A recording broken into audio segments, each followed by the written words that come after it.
And now, please, will Sheila or Barry, as arranged, read the first reading from the book of Jeremiah.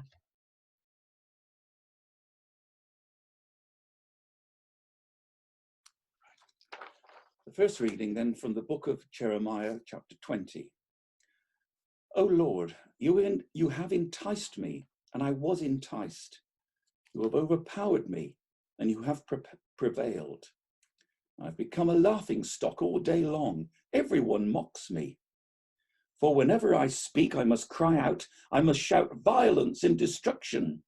For the word of the Lord has become for me a reproach and derision all day long.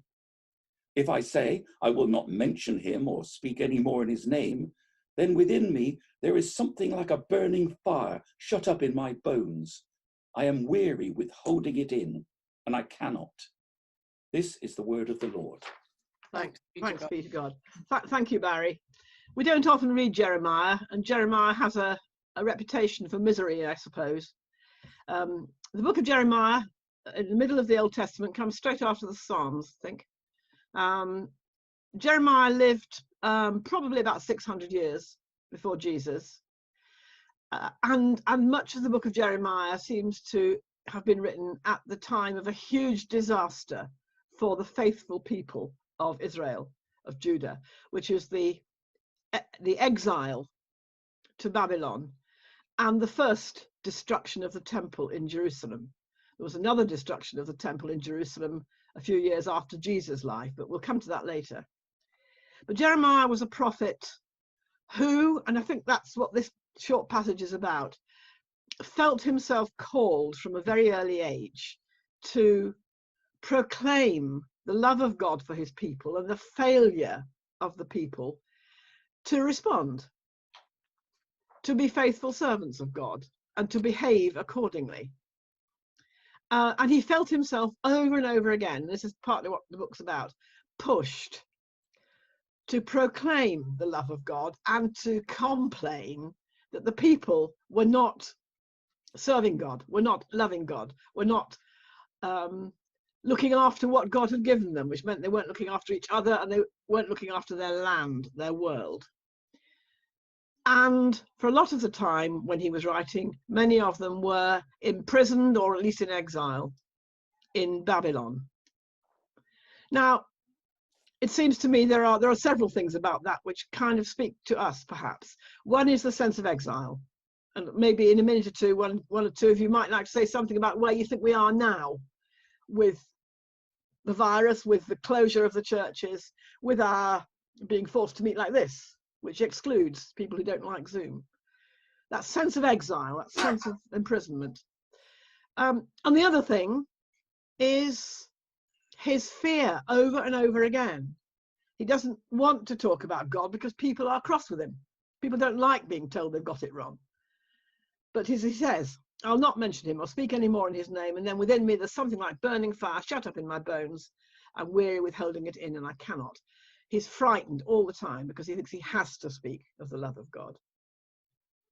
Okay, now, would any of you like to comment on either of those things where we are now? Fear of speaking the will of God and the sense of imprisonment. Please. To say, I happened to say the other day, I was thinking that really of a lot of the things for me that have stopped, a lot of activities that have stopped, we have been managing to do more church really than we would normally do, because we've had these meetings which have been open and we've been able to discuss, we've been able to see each other. And when I think of a lot of the activities that all of us have got and might be finding that very frustrating not to be able to do that, that this is one of the things that has kept going. There's that, and I go to a French conversation group, and because of Zoom, that's been able to continue. But a lot of other activities have finished, so I feel that there's been more awareness of church. Unfortunately, as Sue said, it's unfortunate that some people cannot access this or are not willing to do it. And so they are missing out really on what I think has been a very, very good approach, both by the work that Robert has done with and Lisa with the services, and that Owen and Pat have done with trying to keep the momentum of the church going as well. So in that way, I don't feel as if I've missed out. I think I agree with Jennifer. I think we probably have done more churchy things than we would normally do. But just going back to Jeremiah and these Christians being ridiculed, I don't know if anybody else feels it, but I feel that the media at the minute definitely have the thumbscrews on Christianity and Christians. And I don't know if anybody else feels like that, but I certainly do. It seems that the Christians are non-existent in our current society, according to the BBC. You're ridiculed if you have traditional points of view. There's an attempt to ostracize people of traditional points of view and who have standards. And to be honest, I think it's pretty disgraceful. So that's my Jeremiah moment. I'll shut up.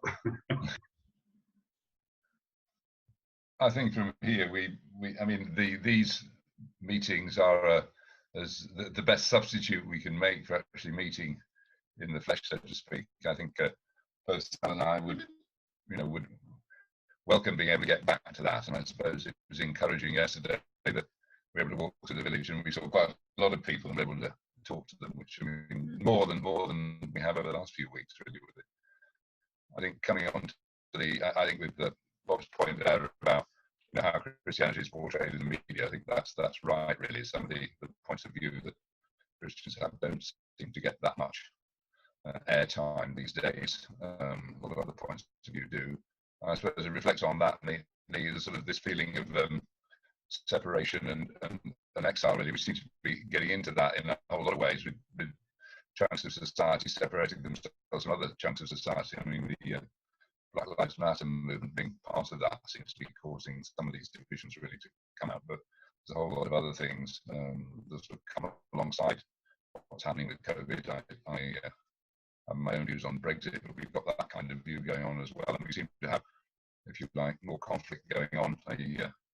Various nation states competing with others, and hear the gospel of our Lord Jesus Christ according to Matthew. Jesus summoned the 12 and sent them out with the following instruction. A disciple is not above the teacher, nor a slave above the master. It is enough for the disciple to be like the teacher, and the slave like the master. If they have called the master of the house Beelzebul, how much more will they malign those of his household? So have no fear of them, for nothing is covered up that will not be uncovered, and nothing secret that will not become known. What I say to you in the dark, tell in the light, and what you hear whispered, proclaim from the housetops. Do not fear those who kill the body, but cannot kill the soul. Rather, fear him who can destroy both soul and body in hell. Are not 2 sparrows sold for a penny?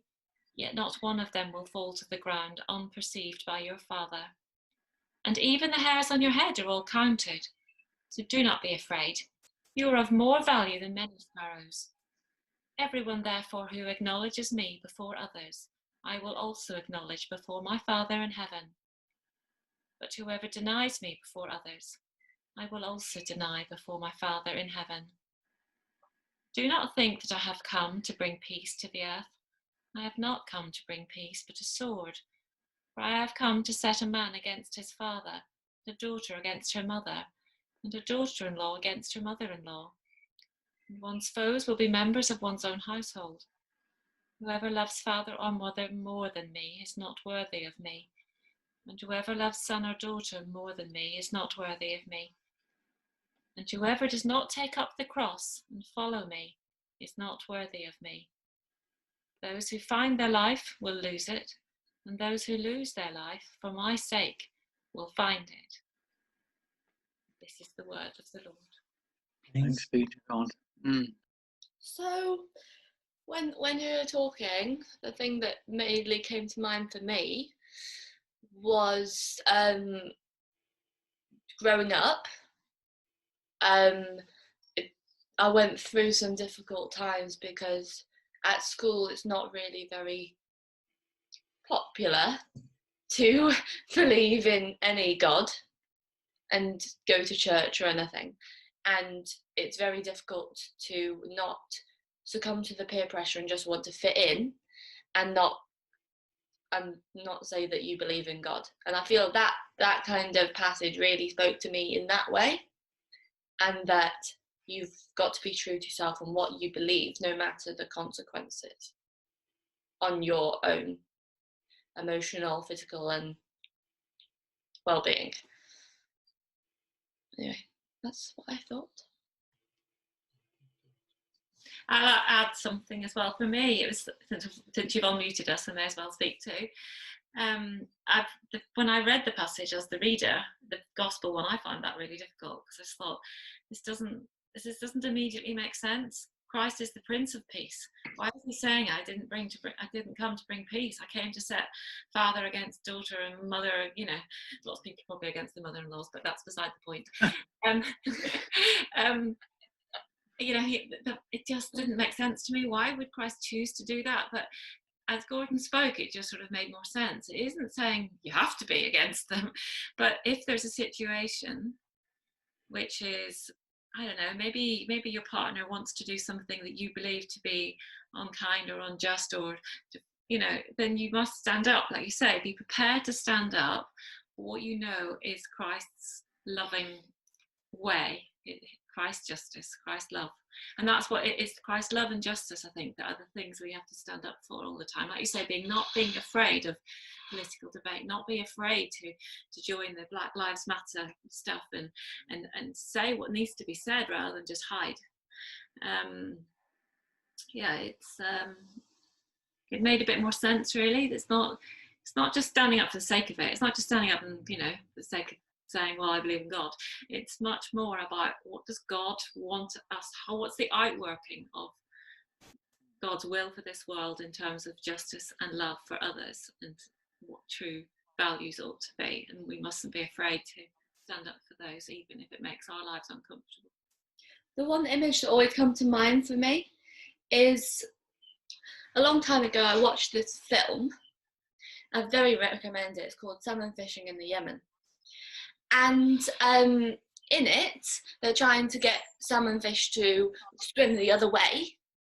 And all it took was one salmon fish to start swimming upstream, and then it completely turned the tide. And then you can't be afraid to be that one person to say, no, I'm not going to go with the tide. I'm going to go the other way and do what I want, do what I believe in, no matter what everyone else is doing. Yeah, but they're brilliant contributions. So thank you very much. They just